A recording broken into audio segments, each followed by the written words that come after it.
소금물 한 잔, 온몸 염증을 가라앉고 묵은 통증이 싹 사라집니다. 오늘 이 영상 끝까지 보시면 고개를 끄덕이실 겁니다. 오늘 제가 말씀드릴 건 비싼 영양제도 처방약도 아니에요. 바로 소금입니다. 단 소금이라고 다 같은 소금이 아닙니다. 어떤 소금을 어떻게 쓰느냐에 따라 약이 되기도 하고 오히려 독이 되기도 합니다. 오늘 그 차이를 정확하게 짚어드릴게요. 병원에서 위급한 환자에게 제일 먼저 놓는 링거 다들 아시죠? 그 링거의 핵심 성분이 바로 소금물입니다. 0.9% 농도의 소금물, 의학용어로는 생리식염수라고 부릅니다. 그런데 우리는 왜 그동안 소금을 무조건 멀리하라고 배워왔을까요? 오늘 그 오해부터 하나씩 풀어드리겠습니다. 그리고 제대로 된 소금물이 혈관, 수면, 두통, 야간요, 심지어 뱃살까지 어떻게 바꿔놓는지 알려드리겠습니다. 한 가지 놀라운 사실을 말씀드릴게요. 우리 몸속에 흐르는 피, 땀, 눈물이 왜 짠지 아세요? 우리 몸의 체액 염분 농도가 0.9%이기 때문입니다. 병원 링거도 정확히 0.9% 소금물이에요. 우리 몸은 이미 소금물로 이루어져 있다는 겁니다. 소금의 핵심 성분은 나트륨이에요. 나트륨은 세포 하나하나에 영양분을 전달하고 신경신호를 뇌까지 보내고 근육이 제대로 움직이게 하는데 꼭 필요한 성분입니다. 쉽게 말씀드리면 나트륨이 부족하면 세포가 제대로 일을 못하고 몸 곳곳에서 염증과 통증 신호가 켜지기 시작하는 거예요. 여기서 중요한 게 하나 더 있습니다. 나트륨 혼자만으로는 부족합니다. 마그네슘, 칼륨, 칼슘 같은 미네랄이 함께 있어야 나트륨이 제 역할을 할 수 있거든요. 그런데 우리가 흔히 쓰는 정제염, 즉 하얗게 가공된 소금은 이 미네랄이 거의 다 빠진 상태예요. 염화 나트륨만 99% 남긴 소금이에요. 이게 바로 소금이 몸에 나쁘다는 오해가 생긴 진짜 이유입니다. 미네랄이 살아있는 소금과 미네랄을 다 걷어낸 소금은 몸에서 완전히 다르게 작용을 합니다. 자, 한번 생각해 보세요. 아침에 몸이 찌뿌둥하고 머리는 지끈거리고 새벽엔 화장실 때문에 잠을 설친 적 많으시죠? 그런데 이 신호들 사실 몸속 미네랄 균형이 무너졌다는 경고일 수 있습니다. 우리나라 음식이 워낙 간이 세다 보니까 소금은 충분히 먹고 있다고 생각하시는 분들이 많으세요. 근데 여기서 문제는 소금의 양이 아니라 소금의 질입니다. 우리가 매일 먹는 소금 대부분은 미네랄이 거의 다 빠진 정제염이에요. 나트륨만 잔뜩 들어있고 몸이 진짜 필요로 하는 미네랄은 채워지지 않은 거죠. 그러니 혈액순환이 느려지고 몸 곳곳에 염증이 쌓이고 통증에 잠까지 얕아지는 악순환이 반복됩니다. 오늘 말씀드린 소금물 한 잔이 바로 그 악순환의 고리를 끊는 시작점이 될 수 있습니다. 소금물을 도대체 언제, 얼마나 마셔야 할까요? 저는 딱 이때 마시는데요. 소금물 마시는 황금 시간대 알려드리겠습니다. 가장 중요한 건 아침 기상 직후입니다. 자는 동안 우리 몸은 아무것도 보충받지 못한 상태거든요. 이때 소금물 한 잔으로 시작하면 세포가 깨어나고 하루 종일 몸의 순환이 원활하게 돌아가는데 도움이 됩니다. 자, 두 번째는 식사 30분 전입니다. 밥 먹기 전에 소금물 한 잔을 마시면 자연스럽게 포만감이 생겨서 과식을 줄이는 데도 유리하고 소화 흡수도 훨씬 원활해집니다. 세 번째는 자기 30분 전인데요. 소금 속 마그네슘 성분이 신경을 안정시켜주기 때문에 잠들기 전에 소금물 한 잔이 숙면에 도움이 될 수 있습니다. 하루의 총량은 물 1리터를 기준으로 잡으시면 됩니다. 물 1리터에 소금 약 1에서 2g 살짝 짭조름한 정도면 딱 맞습니다. 많이 넣으시면 혈관에 안 좋을 수 있어요. 여기서 소금은 미네랄이 살아있는 천일염이나 해양 심층수 소금을 쓰셔야 합니다. 아까 말씀드린 것처럼 미네랄이 빠진 정제염으로는 이 효과를 기대하기가 어려워요. 아침에 소금물 한 잔 마셨다면 이어서 뭘 드시느냐도 중요합니다. 함께 챙겨 드시면 소금물 효과가 훨씬 배가 되는 음식들이 있거든요. 지금 설명드릴게요. 첫 번째는 바나나입니다. 소금물을 마시고 나면 나트륨이 몸속에서 역할을 다한 뒤 반드시 배출되어야 하는데요. 이걸 도와주는 게 바로 칼륨입니다. 나트륨과 칼륨의 관계를 시소라고 생각해 보세요. 한쪽이 올라가면 다른 쪽이 내려가야 균형이 잡히는 것처럼 나트륨이 들어오면 칼륨이 밀어내면서 균형을 맞춥니다. 바나나 한 개에는 칼륨이 약 400mg이 들어있는데 이 칼륨이 신장을 통해 나트륨을 소변으로 밀어내면서 혈관 안에 나트륨이 쌓이는 걸 막아줍니다. 나트륨과 칼륨의 균형이 잡히면 혈관 벽에 가해지는 압력이 줄어들고 혈액순환이 훨씬 부드러워지는 데 도움이 됩니다. 아침 소금을 한 잔에 바나나 한 개, 혈관을 청소하는 가장 간단한 아침 루틴입니다. 여기서 주의하셔야 될 건 신장병이 있으신 환자분들은 바나나 섭취를 주의하셔야 됩니다. 바나나의 칼륨이 오히려 배출이 안 될 수 있기 때문입니다. 두 번째는 시금치인데요. 혈관을 고무호스라고 생각해 보세요. 고무호스가 유연하면 물이 잘 흐르지만 딱딱하게 굳어버리면 조금 압력이 가해져도 터지거나 막히죠. 우리 혈관도 똑같아요. 시금치의 풍부한 마그네슘은 혈관 근육을 이완시켜서 혈관이 딱딱하게 굳는 걸 늦춰주는 역할을 하는데요. 소금물의 나트륨이 세포 사이에 신호 전달을 돕고 시금치의 마그네슘이 혈관을 부드럽게 유지시켜주면서 혈액이 훨씬 원활하게 흐르게 됩니다. 거기다가 마그네슘은 신경 흥분을 가라앉히는 성분이기도 해서 자주 지끈거리는 두통을 줄이는데도 도움이 될 수 있습니다. 아침 식사에 시금치 나물 한 가지만 올려도 하루가 달라질 수 있어요. 세 번째는 두부입니다. 소금을 꾸준히 섭취하다 보면 칼슘이 소변으로 빠져나가는 양이 늘어날 수 있는데요. 이걸 그냥 두면 우리 몸은 부족한 칼슘을 채우려고 뼈에서 칼슘을 막 끌어다 씁니다. 마치 비상금을 털어 쓰는 것처럼요. 처음엔 괜찮아 보여도 시간이 지나면 통장이 바닥나듯이 뼈가 점점 약해지고 관절이 더 쑤시는 느낌으로 이어질 수 있습니다. 두부에는 100g당 칼슘이 약 130mg 들어있어서 소금물로 빠져나간 칼슘을 자연스럽게 보충해줍니다. 된장찌개에 두부 한 모만 넣어도 소금물과 아주 잘 맞는 균형 잡힌 식단이 완성됩니다. 한 가지만 기억하시면 돼요. 소금물도 결국 물이기 때문에 하루 1리터 소금물 자체가 이미 훌륭한 수분 보충이 됩니다. 별도로 물을 더 챙겨 마실 필요 없이 소금물 1리터를 아침 식전, 취침 전으로 나눠서 꾸준히 드시는 것만으로도 충분합니다. 단, 하루에 1리터를 넘기는 건 피하세요. 좋은 것도 넘치면 부담이 되듯이 적정량을 지키는 것이 소금물을 제대로 활용하는 핵심입니다. 처음 시작하는 분들은 1리터에 1에서 2g이 부담스럽다면 굳이 처음부터 정량을 맞추려 하지 않으셔도 됩니다. 아주 살짝 짭조름한 느낌이 날 정도로 소금을 조금만 넣어서 시작하시고 몸이 익숙해지시면 조금씩 늘려가시면 됩니다. 중요한 건 매일 꾸준히 드시는 것이지 처음부터 완벽하게 맞추는 게 아니에요. 여러분, 소금물이 다이어트에 도움이 된다는 말을 들어보셨나요? 소금물이 다이어트에 도움이 된다고? 이런 분들 계시죠? 굶는 다이어트가 왜 실패하는지 아시나요? 몸이 미네랄 부족을 감지하면 오히려 지방을 더 꼭 붙잡아 두려고 하거든요. 비상사태라고 판단하는 거죠. 반대로 미네랄이 충분히 채워지면 몸이 안심하고 지방을 에너지로 태우기 시작합니다. 억지로 굶거나 약에 의존하지 않아도 되는 가장 자연스러운 다이어트 방법이 바로 이 원리예요. 한 달만 꾸준히 드셔보세요. 몸이 달라지는 걸 직접 느끼실 수가 있을 겁니다. 그렇다면 어떤 소금을 써야 할까요? 정답은 미네랄이 살아있는 소금을 고르셔야 합니다. 마트에서 흔히 보이는 하얀 소금 정제염이라고 하는데요. 이 소금은 바닷물에서 나트륨만 뽑아내고 나머지는 다 걷어낸 거예요. 미네랄은 거의 없다고 보시면 됩니다. 이걸로 소금물을 만들어 드시면 나트륨만 잔뜩 들어오고 몸이 진짜 필요로 하는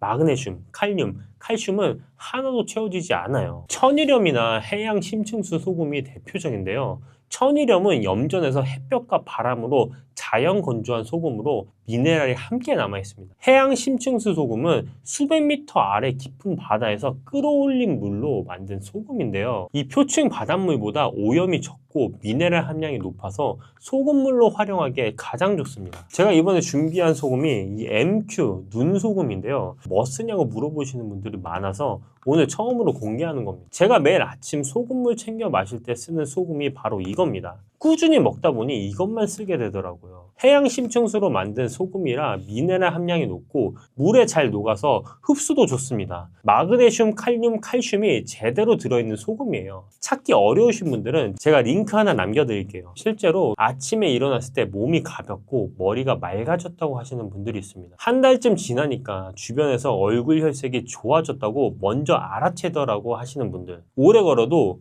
예전처럼 다리가 무겁지 않고 몸 전체가 조금씩 젊어지는 느낌이라고 하시는 분들, 비싼 영양제도 힘든 운동도 아니에요. 오늘 당장 해보실 수 있습니다. 내일 아침 눈 뜨시자마자 천일염이나 해양 심층수 소금 한 꼬집을 물 한 컵에 녹여서 드셔보세요. 살짝 짭조름한 그 한 잔이 오늘 말씀드린 모든 변화의 시작점이 될 수 있습니다. 딱 2주만 드셔보세요. 몸이 먼저 답해드릴 겁니다. 지금 이 순간에도 여러분의 신장은 조용히 공격받고 있습니다. 아프지도 않고 신호도 없어요.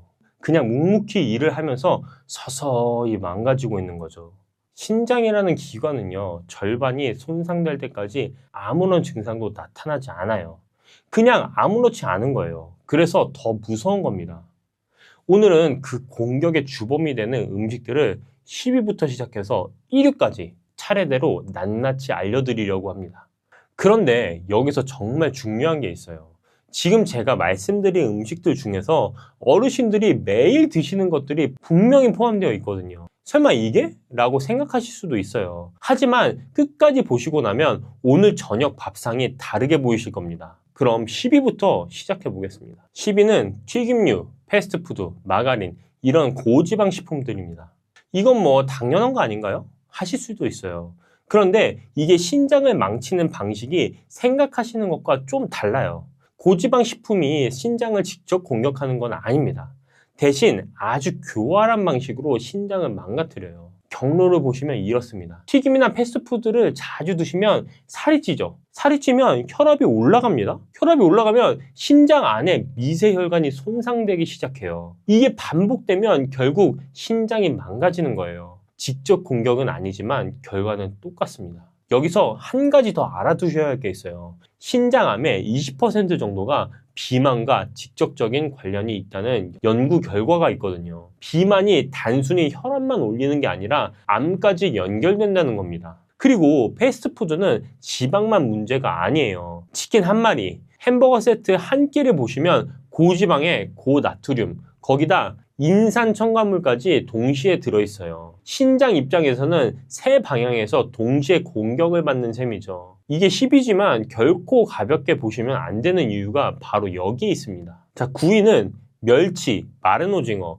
황태, 자반고등어 같은 염장, 건조 해산물입니다. 어르신들 냉장고에 꼭 하나씩은 있는 것들이죠. 이게 왜요? 황태 해장국은 오히려 몸에 좋다고 했잖아요. 맞아요. 황태 자체의 단백질 성분은 분명히 좋은 부분이 있어요. 그런데 문제는 건조 과정에서 일어나는 일입니다. 생오징어를 생각해 보세요. 그걸 말려서 마른 오징어가 되면 수분이 전부 빠져나가면서 안에 있던 성분들이 그대로 농축이 됩니다. 나트륨이 농축되고 인이 농축되고 칼륨이 농축돼요. 쉽게 말씀드리면 신장을 공격하는 세 가지 성분이 한꺼번에 두세 배로 전해지는 거예요. 오징어 한 봉지 안에 신장의 적 세 가지가 동시에 고농도로 들어있는 겁니다. 자, 멸치도 마찬가지인데요. 어르신들이 뼈 건강을 위해 칼슘을 보충하시려고 멸치 자주 드시잖아요. 칼슘은 맞아요. 멸치에 칼슘이 많습니다. 그와 동시에 인과 나트륨도 같이 고농도로 따라 들어오거든요. 신장 기능이 조금이라도 떨어진 분들은 이게 생각보다 큰 부담이 될 수 있습니다. 간식으로 드시는 마른 오징어 한 봉지, 국물 내려고 넣는 멸치 한 줌, 아침에 드시는 자반 고등어 한 토막, 하나하나는 별거 아닌 것 같아도 신장 입장에서는 매일 같은 자리를 3번씩 얻어맞는 거나 다름이 없습니다. 그렇다고 해서 완전히 끊으실 필요는 없어요. 다만 멸치는 물에 한번 헹궈서 국물을 내시고 마른 오징어는 자주 드시는 습관만 줄여도 충분히 달라질 수 있습니다. 8위입니다.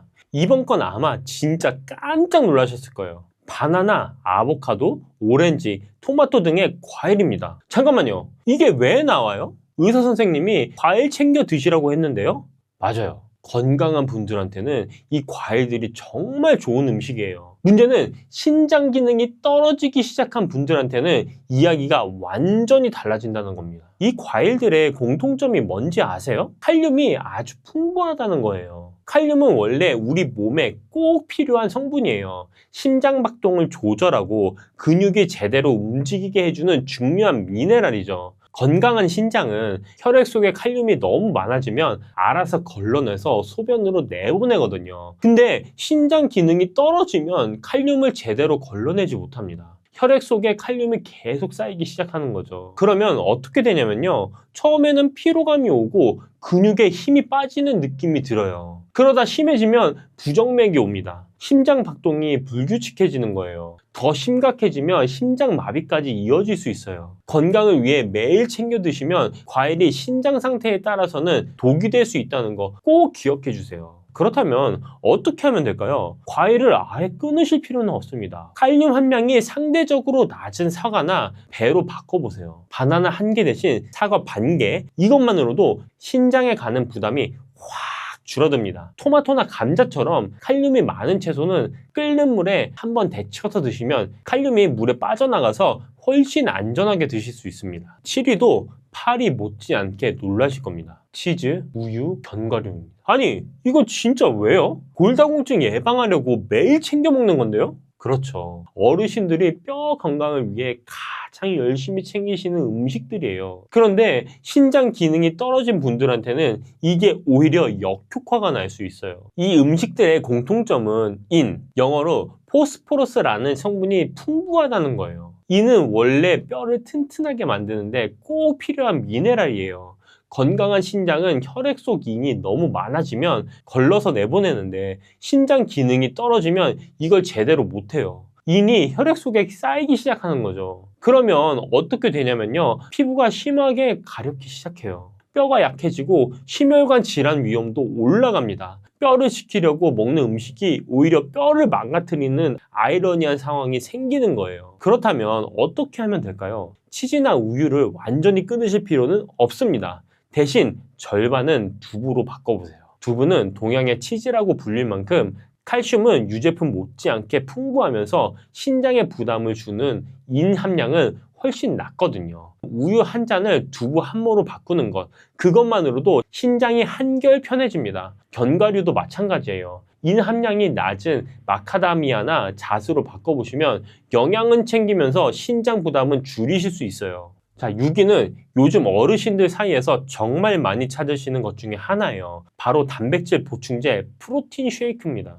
근감소증 예방하려면 단백질 챙겨야 한다고 해서 열심히 먹고 있는데요. 긴감소증 예방에 단백질이 중요한 건 사실이에요. 그런데 여기에 함정이 있습니다. 단백질은 지방이나 탄수화물이랑 달리 분해될 때 질소화합물이라는 노폐물이 생겨요. 이 노폐물을 걸러서 소변으로 내보내는 게 바로 신장이 하는 일이거든요. 이 신장이 건강할 때는 문제없이 처리를 합니다. 근데 신장 기능이 조금이라도 떨어져 있는 분들한테는 이 노폐물이 제때 걸러지지 않고 몸 안에 쌓이기 시작합니다. 이걸 요산이라고 해요. 요산은 날카로운 결정체 형태로 신장 안을 긁고 다니면서 조직을 손상시키는 거예요. 국제신장학회에서는 신장 기능이 떨어진 분들의 하루 단백질 권고량을 체중 1kg당 0.8g으로 정해놓고 있습니다. 몸무게가 60kg이신 분이라면 하루 48g이 기준인 거죠. 프로틴 쉐이크 한 잔에 단백질이 20에서 30g이 들어있거든요.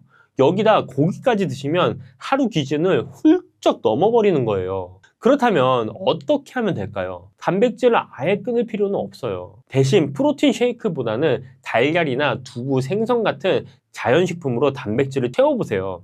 자연식품은 보충제보다 신장에 가는 부담이 훨씬 적거든요. 단백질을 한 번에 몰아서 드시는 것보다 세끼에 골고루 나눠서 드시는 게 신장 입장에서는 훨씬 편합니다. 그래도 단백질 음식을 꼭 많이 챙겨 드셔야 하겠다, 고기를 빠뜨릴 수 없다 하시는 분들은 식후에 20분 이상 걷기나 계단 오르기를 꼭 해주세요. 몸을 움직이면 단백질 대사가 훨씬 원활해지고 신장에 가는 부담도 그만큼 줄어들거든요. 자, 5위는 콜라, 사이다, 에너지 드링크, 그리고 다이어트 소다입니다. 콜라가 몸에 안 좋다는 건 알죠. 근데 다이어트 콜라도요? 네. 오히려 다이어트 콜라가 더 무서울 수 있어요. 이게 오늘 5위에서 가장 중요한 포인트입니다. 일반 콜라 얘기부터 잠깐 해보자면 짙은 색 탄산음료에는 색이 변하지 않게 하고 유통기한을 늘리기 위해 인산염을 첨가해요. 자연식품에 들어있는 이는 우리 몸에 30에서 40%만 흡수하도록 조절이 돼요. 그런데 탄산음료에 들어있는 인산염은 무려 90%가 흡수합니다. 같은 인이라도 가공식품에 들어있는 건 신장에 훨씬 부담을 주는 거예요. 설탕 없는 다이어트 콜라는 괜찮지 않냐고요? 연구 결과를 보시면 하루 2잔 이상 다이어트 소다를 마신 분들은 그렇지 않은 분들보다 신장 기능이 30% 이상 떨어졌다고 나와 있습니다. 설탕 대신 들어간 인공 감미료가 인슐린 반응을 건드리고 결국 당뇨로 이어지는 경로를 만들거든요. 건강을 위해 마시는 제로 음료가 신장을 망치는 아이러니한 상황인 거죠. 그렇다면 어떻게 하면 될까요? 이 탄산음료가 당기실 때는 탄산수에 레몬 한 조각을 넣어 드셔보세요. 레몬에 들어있는 구연산이 신장 결석을 예방하는 데도 도움이 되거든요. 시원한 음료가 생각나실 때 보리차나 옥수수 수염차로 바꿔보시는 것도 좋습니다. 신장에 부담은 없으면서 갈증은 충분히 해소가 됩니다. 4위입니다. 설탕이에요. 설탕이 몸에 안 좋다는 건 다 알잖아요. 맞아요. 다들 아세요. 근데 설탕이 신장을 망치는 방식은 대부분 모르세요. 그리고 이게 알고 나면 정말 무서워요. 설탕이 들어오면 간이 이걸 처리해야 되거든요. 특히 과당, 그러니까 설탕 안에 들어있는 단맛 성분이 문제예요. 간이 과당을 처리하는 과정에서 우리 몸의 에너지 화폐라고 불리는 ATP를 엄청나게 소모해요. 그런데 ATP가 분해되면서 요산이 만들어집니다. 날카로운 결정체가 신장 안을 긁고 다니면서 조직을 손상시키는 거죠. 단백질을 먹지 않아도, 고기를 먹지 않아도 설탕만으로도 요산이 만들어지는 게 핵심입니다. 그리고 설탕이 신장을 망치는 또 다른 경로가 있어요. 바로 당뇨입니다. 성인 만성 신부전의 가장 흔한 원인이 당뇨병인데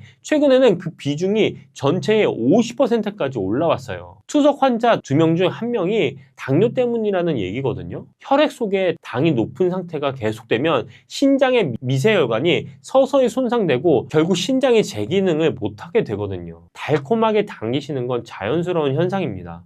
그렇다면 어떻게 하면 좋을까요? 사실 한국 음식에서 설탕을 완전히 빼기란 쉽지 않습니다. 안 들어간 음식을 찾기가 더 어려울 정도니까요. 그래서 완전히 끊으려 하시기보다는 대체하는 방법을 찾으시는 게 훨씬 현실적이에요. 요리하실 때 설탕 대신 사과즙 내서 넣어보시는 것. 단맛은 충분히 살아있으면서 신장에 가는 부담은 훨씬 줄어들거든요. 또 설탕으로 맛을 내던 자리에서 소금을 살짝 써보시는 것도 방법이에요. 소금이 재료 본연의 맛을 더 풍부하게 끌어올려줘서 설탕 없어도 음식에 훨씬 깊은 맛이 납니다. 자, 3위입니다.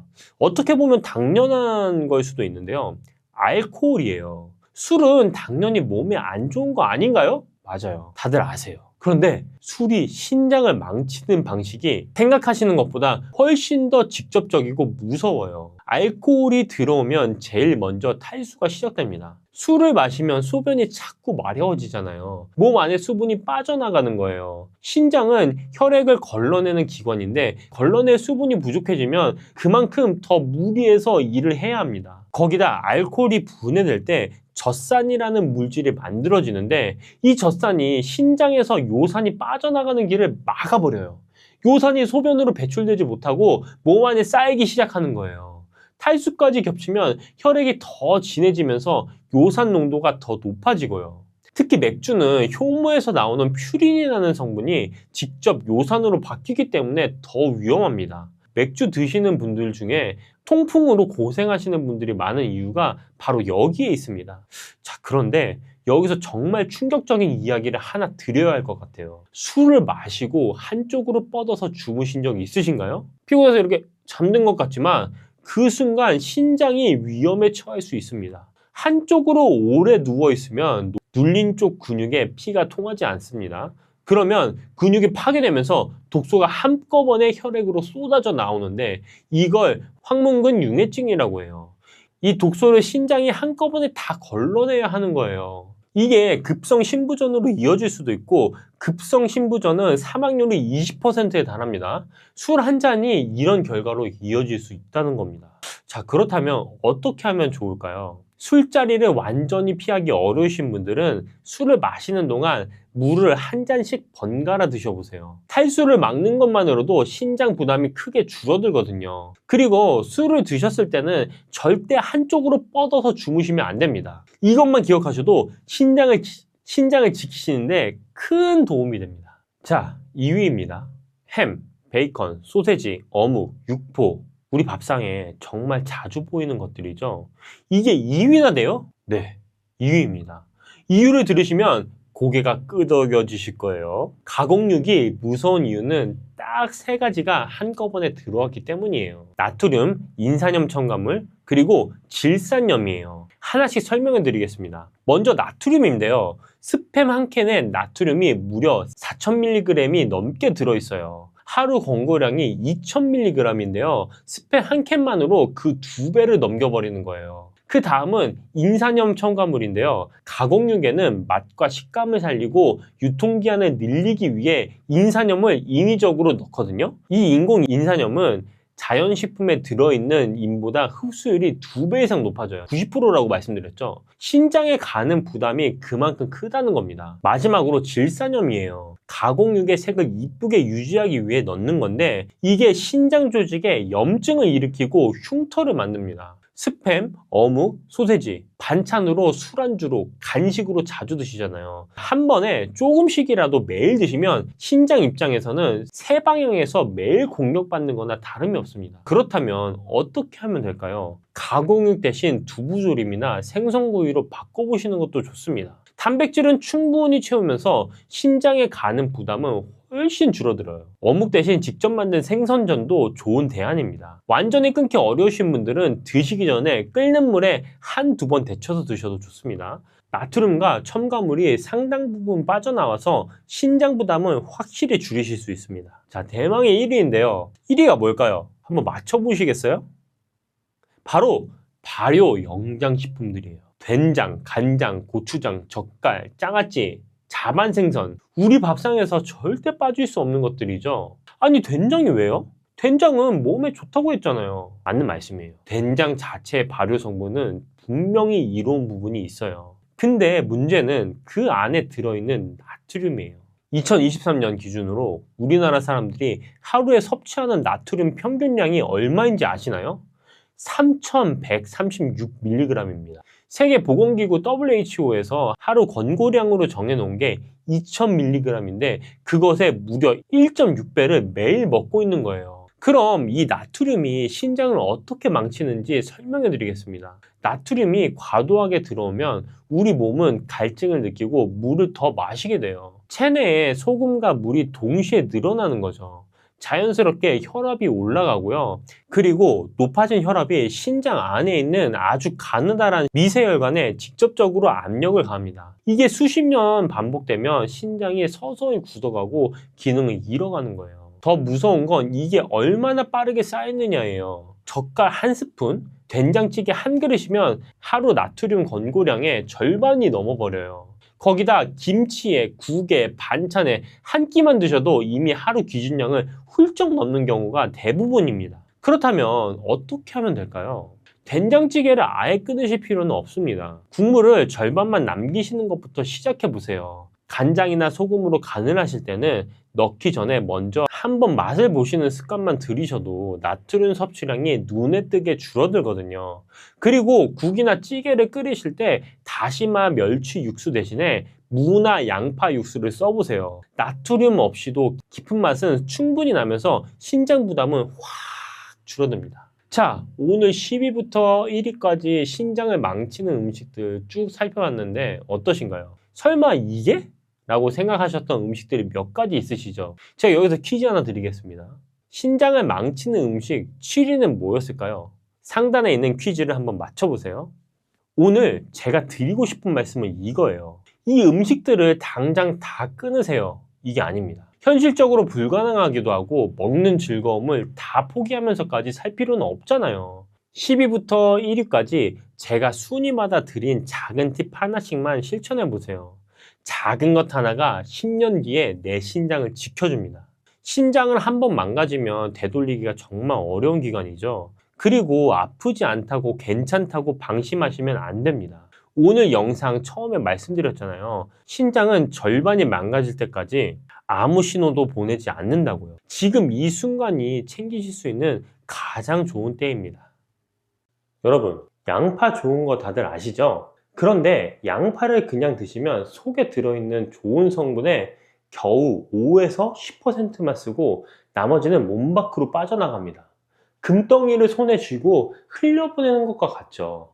그런데 부엌 천장에 있는 식초 딱 한 숟갈만 더해주면 이야기가 완전히 달라집니다. 그럼 왜 그냥 먹으면 손해일까요? 양파에는 퀘르세틴이라는 강력한 항산화 성분이 들어있습니다. 혈관을 보호하고 나쁜 콜레스테롤은 낮추고 혈당까지 잡아주는 귀한 성분이에요. 근데 이 퀘르세틴이 양파의 세포벽 안에 꽁꽁 갇혀 있습니다.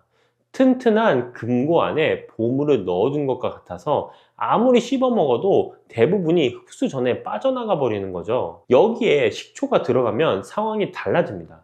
식초의 아세트산이 이 단단한 세포벽을 부드럽게 녹여주거든요. 이 금고문이 열리면서 퀘르세틴이 쏟아져 나오고 식초의 산성 환경이 이 성분을 위산에서도 보호해줘서 장까지 무사하게 도달하게 됩니다. 같은 양파라도 식초와 함께 드시느냐 안 드시냐에 따라 우리 몸이 얻는 혜택이 하늘과 땅 차이인 셈입니다. 그런데 이게 왜 중요할까요? 50대 중년이 넘어가면 혈관이 소리 없이 막히기 시작합니다. 혈관벽에 끈적한 기름때가 달라붙어 있어서 피가 시원하게 돌지 못하게 되거든요. 이게 진행되면 손발이 차가워지고 아침에 온몸이 무겁고 손마디가 뻣뻣해서 주먹 하나 쥐는 것도 힘들어집니다. 혹시 요즘에 계단을 오르내릴 때 다리가 무겁거나 밤에 다리에 쥐가 나서 깨신 적이 있으신가요? 이런 증상들이 바로 혈관이 보내는 경고 신호입니다. 나이 탓이라고 단순하게 넘기시면 5년 뒤가 정말 걱정이 됩니다. 자, 통계청 자료에 보면 65세 이상 어르신의 가장 큰 사망 원인이 암이 아니라 심장병이나 뇌졸중 같은 심뇌혈관 질환입니다. 혈관은 우리 몸의 도로와 같아서 이 길이 막히면 아무리 좋은 음식을 드시고 비싼 영양제를 챙겨도 소용이 없어요. 오히려 노폐물만 쌓여서 몸을 더 망치게 되죠. 더 안타까운 건 양파가 좋다는 걸 아시고 꾸준히 드시는 분들도 방법이 틀리면 말짱 도루묵입니다. 생으로 드시면 위장만 자극하고 좋은 성분 흡수가 안 되고 너무 오래 끓이면 유황 성분이 다 날아가 버립니다. 오늘 알려드리는 방법이 중요한 이유가 바로 이것인데요. 양파 속에 있는 퀘르세틴은 혈관벽에 지방과 콜레스테롤이 쌓이는 걸 막아주는 방패 역할을 해요. 여기서 식초에 아세트산이 함유하면 콜레스테롤이 새로 만들어지는 것 자체를 억제합니다. 방패로 막으면서 적군의 보급로까지 끊어버리는 셈이죠. 또한 양파에는 천연 인슐린이라 불리는 유아프로필 성분이 있어서 높은 혈당만 골라서 낮춰줍니다. 정상 혈당을 건드리지 않고 높을 때만 작용하는 똑똑한 기능이에요. 식초의 아세트산도 탄수화물의 당분 흡수를 느리게 만들어주니까 이 둘이 합쳐지면 식후 혈당 스파이크를 효과적으로 막을 수 있습니다. 질병관리청에서도 당뇨 환자분들에게 소금 대신 식초 사용을 권장하고 있을 정도예요. 그래서 드시면 뭐가 달라지냐면요. 처음 2주 정도는 소화가 편해지는 걸 먼저 느끼십니다. 식초가 위액 분비를 도와주고 양파의 식이섬유가 장 운동을 활발하게 해주기 때문인데요. 속이 가벼워지고 화장실도 수월해집니다. 한 달쯤 지나면 손끝, 발끝에 온기가 싹 돌기 시작하고 3개월을 넘기면 건강검진 수치에 눈에 보이는 차이가 나타납니다. 혈압이 안정되고 염증 수치가 떨어지면서 아침이 한결 가뿐해져요. 미국에 있는 사우스 캐롤라이나 의과대학에서 50세 이상 여성을 대상으로 연구한 결과 양파를 꾸준히 드신 분들은 골밀도가 훨씬 좋았고 골반 골절 위험이 20% 이상이 낮았습니다. 식초 쪽도 놀라운 결과가 있어요. 2009년 일본 임상시험에서 매일 식초 15에서 30ml를 마신 분들의 체중이 12주 만에 0.9에서 1.8kg나 줄었고 식초의 구연산이 칼슘과 만나면 흡수율이 무려 4.4배나 높아진다는 실험 결과도 있었습니다. 뼈 건강이 걱정이신 어르신들에게 정말 놓치면 안 되는 조합인 거죠. 그럼 어떻게 드셔야 할까요?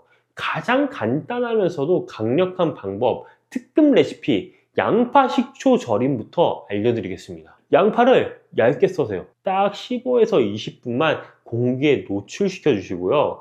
양파 속 효소가 공기와 반응하면서 유익한 성분이 극대화가 됩니다. 그 다음 유리병에 양파를 꾹꾹 눌러 담고 천연 발효 식초를 부어주시면 됩니다. 마트에서 흔히 파는 준영 식초가 아니라 라벨에 천연 발효라고 적힌 양조 식초를 쓰셔야 합니다. 기호에 따라서 통후추 한 줌과 양배추도 양파와 동일량을 넣어 두셔도 좋고요. 이틀만 냉장 보관하면 바로 드실 수 있습니다. 두 번째는 양파 껍질물입니다. 양파 껍질에는 속살보다 퀘르세틴이 60에서 80배나 더 많이 들어있어요. 이걸 버리시면 알맹이는 버리고 껍질만 챙기는 겁니다. 껍질을 씻어서 말린 다음에 물에 넣고 15에서 20분 끓여주시면 되는데, 여기에 무나 미나리를 넣으시면 혈관을 뚫어주는 힘이 더 좋아지고 다시마를 넣으면 맛도 깊어집니다. 이 물에 간장과 식초를 살짝 더하시면 흡수율이 최대 120%까지 올라갑니다. 자, 세 번째로 같이 먹으면 효과가 배가 되는 황금궁합 음식을 꼭 알아두세요. 고등어나 꽁치 같은 등 푸는 생선과 함께 드시면 오메가3와 퀘르세틴이 만나서 혈전을 녹이고 혈관을 넓혀주는 효과가 극대화될 겁니다. 전문가들이 꼽는 황금궁합 1위예요. 돼지고기나 소고기를 드실 때 양파를 곁들이면 알리신이 비타민 B1 흡수를 끌어올려서 피로 해소에 아주 좋고요. 토마토와 함께 드시면 라이코펜과 퀘르세틴이 합쳐져서 심혈관 보호 효과가 2배로 올라갑니다. 특히 된장과 양파 조합은 꼭 주목해야 하는데요. 된장이 발효식품이라 양파의 유효 성분 흡수도 도와주거든요. 생양파를 식초에 살짝 절여 된장을 찍어 드시면 맛도 좋고 약이 되는 최고의 반찬이 됩니다. 하루 루틴은 이렇게 잡으세요. 아침 식사 때 양파 식초 절임을 반찬으로 곁들이시면 혈당이 급격히 오르는 걸 막아줍니다. 점심과 저녁에는 양파 껍질 물을 종이컵 1컵 정도 식사 중에 미지근하게 드시면 됩니다. 양파는 하루에 중간 크기 반개, 식초는 한두 큰술이면 충분합니다. 아무리 좋은 것도 잘못 드시면 독이 될 수 있으니까 이 세 가지만 꼭 기억하세요. 자, 첫 번째는 양파든 식초든 절대 공복에 드시면 안 됩니다. 빈속에 들어가면 위 점막을 자극해서 속이 쓰릴 수 있어요. 반드시 식사 중이나 식후에 식초는 물에 충분히 희석해서 드시고, 드신 뒤에는 물로 입안을 가볍게 헹궈 주시면 치아 범량질도 보호할 수 있습니다. 자, 두 번째, 양파와 절대 같이 드시면 안 되는 음식이 있습니다. 바로 꿀과 우유예요. 꿀은 양파의 유황 화합물과 만나면 위장에 부담을 주어 속쓰림이나 복부 팽만감을 일으키고, 우유는 양파 성분이 우유 단백질과 결합하면서 소화곤란과 더부룩함을 유발할 수 있습니다. 이 두 가지는 꼭 피해주세요. 아까 말씀드린 등 푸른 생선, 된장으로 건강한 식사를 하시면 됩니다. 자, 세 번째, 아스피린이나 와피린 같은 혈액 관련 약을 드시는 분들은 양파의 양은 절반으로 줄이시고 생강을 함께 곁들여 드시면 좋습니다. 생강의 진저롤 성분이 위장 자극을 완화해 줄 뿐만 아니라 몸의 온기를 올려서 혈액순환까지 도와주거든요. 또 위가 약하신 분들은 생양파 대신에 5분에서 7분 정도 볶거나 데쳐서 드시면 자극은 줄면서 퀘르세틴 흡수율은 오히려 더 높아지니까 일석이조입니다. 오늘 장 보실 때 싱싱한 양파 한 망과 천연 발효 식초 한 병만 장바구니에 넣어보세요. 찾기 어렵거나 귀찮으신 분들은 밑에 링크를 확인해 주시면 됩니다. 양파 반 개에 식초 한 숟갈, 이 작은 습관이 여러분의 혈관 나이를 10년을 젊어지게 만들어 줄 겁니다. 한 달만 꾸준히 해보세요.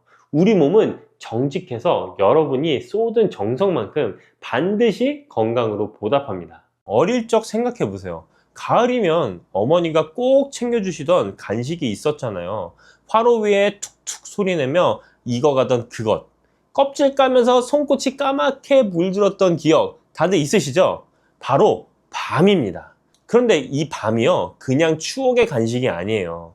동의보감에서는 밤을 두고 기를 북돋아주고 위와 장을 든든하게 해주며 신기를 보호한다 기록해뒀습니다.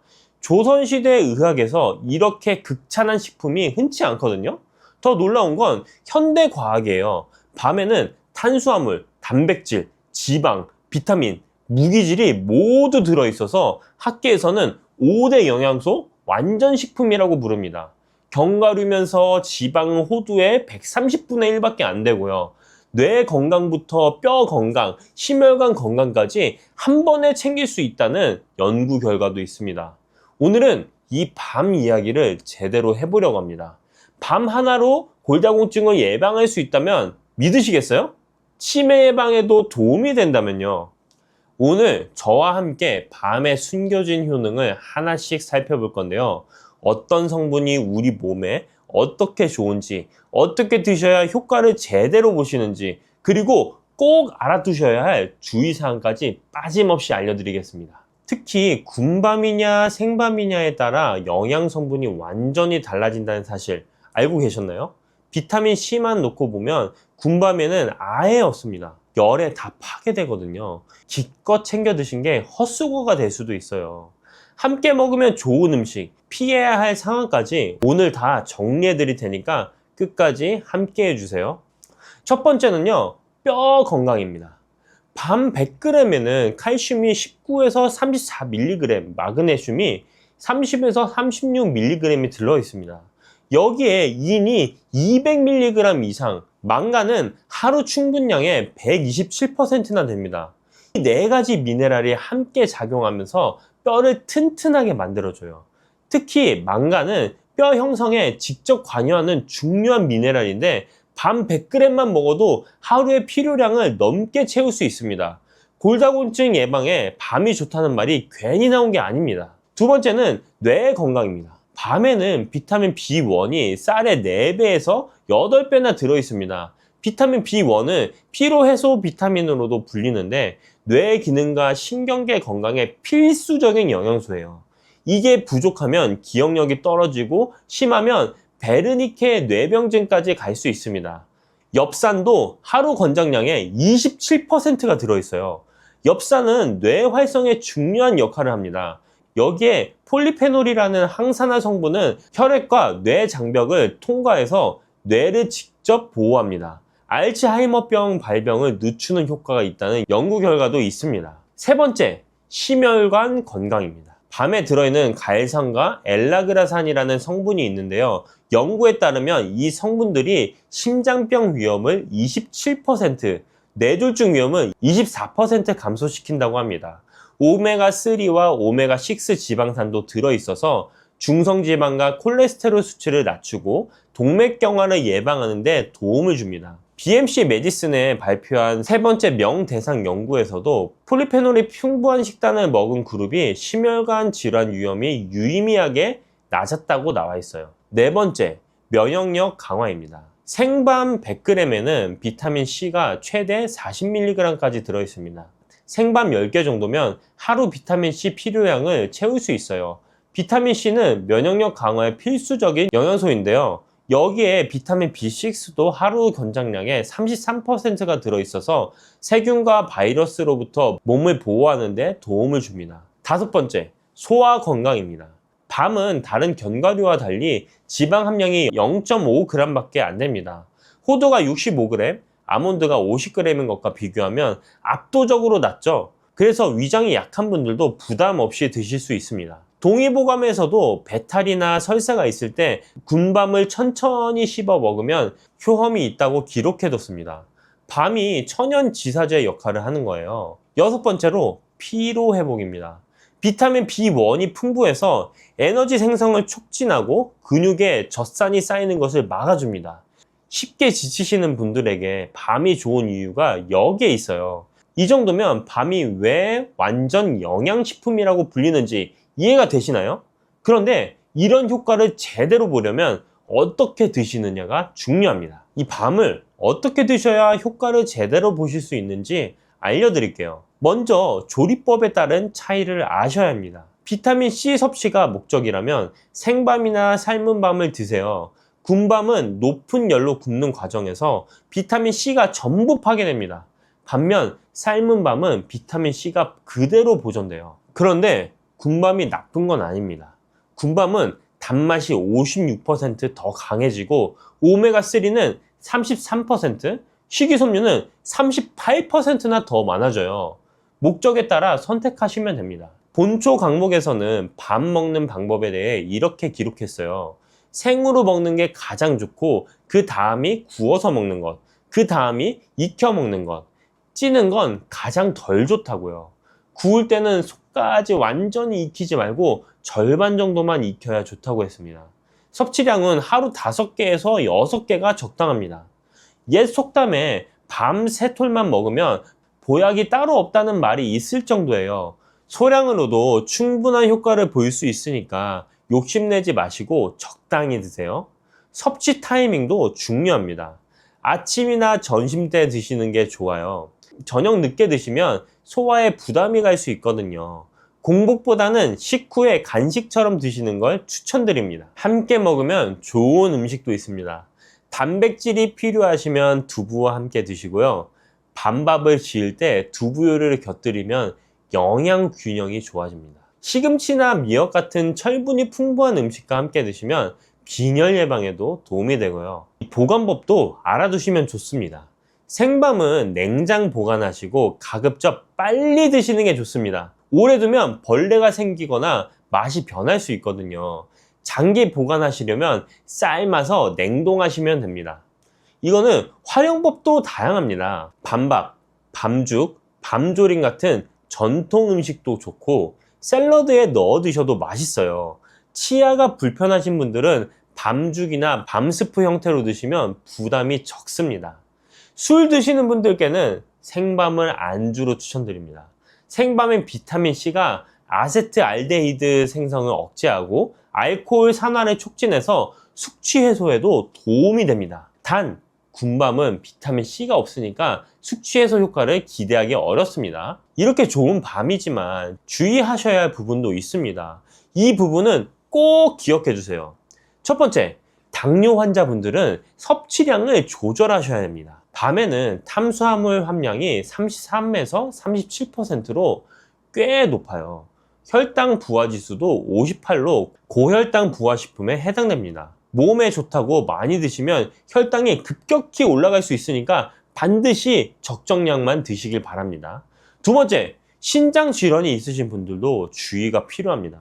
밤에는 칼륨이 100g당 439에서 592mg이나 들어있어요.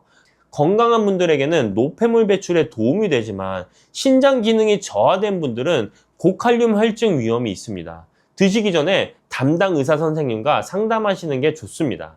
세 번째로는 알레르기 반응이 나타날 수 있습니다. 밤 알레르기가 있으신 분들은 가려움증, 발진, 두드러기, 심하면 호흡 곤란까지 올 수 있어요. 특히 꽃가루 알레르기가 있으신 분들 중에 약 15%가 밤 알레르기를 함께 가지고 있다는 연구 결과도 있습니다. 재밌는 건 생밤에는 알레르기 반응이 있어도 삶거나 구운 밤은 괜찮은 경우가 있다는 거예요. 열 처리 과정에서 알레르기를 유발하는 단백질이 변성되기 때문입니다. 생밤을 드시고 불편하셨던 분들은 익힌 밤을 시도해 보세요. 네 번째, 과다 섭취하면 소화불량이 될 수 있습니다. 밤에는 식이섬유가 풍부하다 보니 많이 드시면 복부 팽만감이나 가스가 찰 수 있어요. 위장이 약하신 분들은 천천히 오래 씹어 드시고 물도 충분히 드세요. 불용성 식이섬유를 많이 드시면서 수분 섭취가 부족하면 오히려 변비가 생길 수도 있거든요. 다섯 번째, 철분제와 함께 드시면 안 됩니다. 밤에 들어있는 타닌 성분이 철분과 미네랄의 흡수를 방해할 수 있습니다. 빈혈 치료 중이신 분들은 철분제 복용 시간과 밤 섭취 시간을 2-3시간 정도 떼어 놓으시는 게 좋습니다. 여섯 번째로는 체중 관리 중이신 분들에게 양 조절이 필요합니다. 밤이 저지방 식품이긴 하지만 탄수화물이 높아서 과다 섭취하면 체중 증가의 원인이 될 수 있어요. 하루에 5개에서 6개 정도 이 적정량을 꼭 지켜주시길 바랍니다. 마지막으로 동의보감에 기록된 금기사항도 참고하시길 바랍니다. 감기에 걸렸을 때 비만인 경우 소화불량이 있을 때 변비가 있을 때는 밤을 피하라고 되어 있어요. 또 밤은 성질이 따뜻한 식품이어서 몸에 열이 많으신 분들도 많이 드시면 좋지 않습니다. 아까 알려드린 좋은 점들도 이 주의사항을 지키셨을 때 제대로 효과를 보실 수 있습니다. 자, 오늘 밤에 대해 많은 이야기를 나눴는데요. 핵심만 다시 정리해서 드릴게요. 밤은 탄수화물, 단백질, 지방, 비타민, 무기질 모두 갖춘 완전 영양식품입니다. 비타민 B1은 쌀의 4배에서 8배, 망간은 하루 필요량의 127%나 들어있고요. 갈산, 엘라그산, 카테칸, 폴리페놀 같은 항산화 성분이 풍부해서 심혈관 건강, 뇌 건강, 간 건강에 두루 도움이 됩니다. 특히 우리 시니어분들께 밤이 좋은 이유는 소화가 잘 되면서도 뼈와 뇌, 심혈관을 동시에 챙길 수가 있기 때문이에요. 지방 함량이 0.5g밖에 안 되니까 체중 관리 걱정도 덜 하시고요. 드실 때는 목적에 따라 조리법을 선택하세요. 비타민C가 필요하시면 생밤이나 삶은 밤, 식이섬유의 단맛을 원하시면 군밤이 좋습니다. 하루 적정량은 5개에서 6개입니다. 옛말에 밤 3톨이면 보약이 따로 없다고 했잖아요. 소량으로도 충분한 효과를 볼 수 있으니까 욕심내지 마시고요. 당뇨 환자분들과 신장질환이 있으신 분들은 섭취량 조절이 꼭 필요합니다. 알레르기 여부도 확인해 보시고 밤 드실 때는 물도 충분히 드세요. 동의보감에서 극찬하고 현대과학이 효능을 입증한 밤, 이제 그냥 간식이 아니라 건강을 지켜주는 보약으로도 챙겨 드시면 좋습니다. 가을 지나도 밤은 언제든 구하실 수 있으니까요. 오늘부터 식탁에 밤 한 그릇 올려놓으시는 건 어떨까요?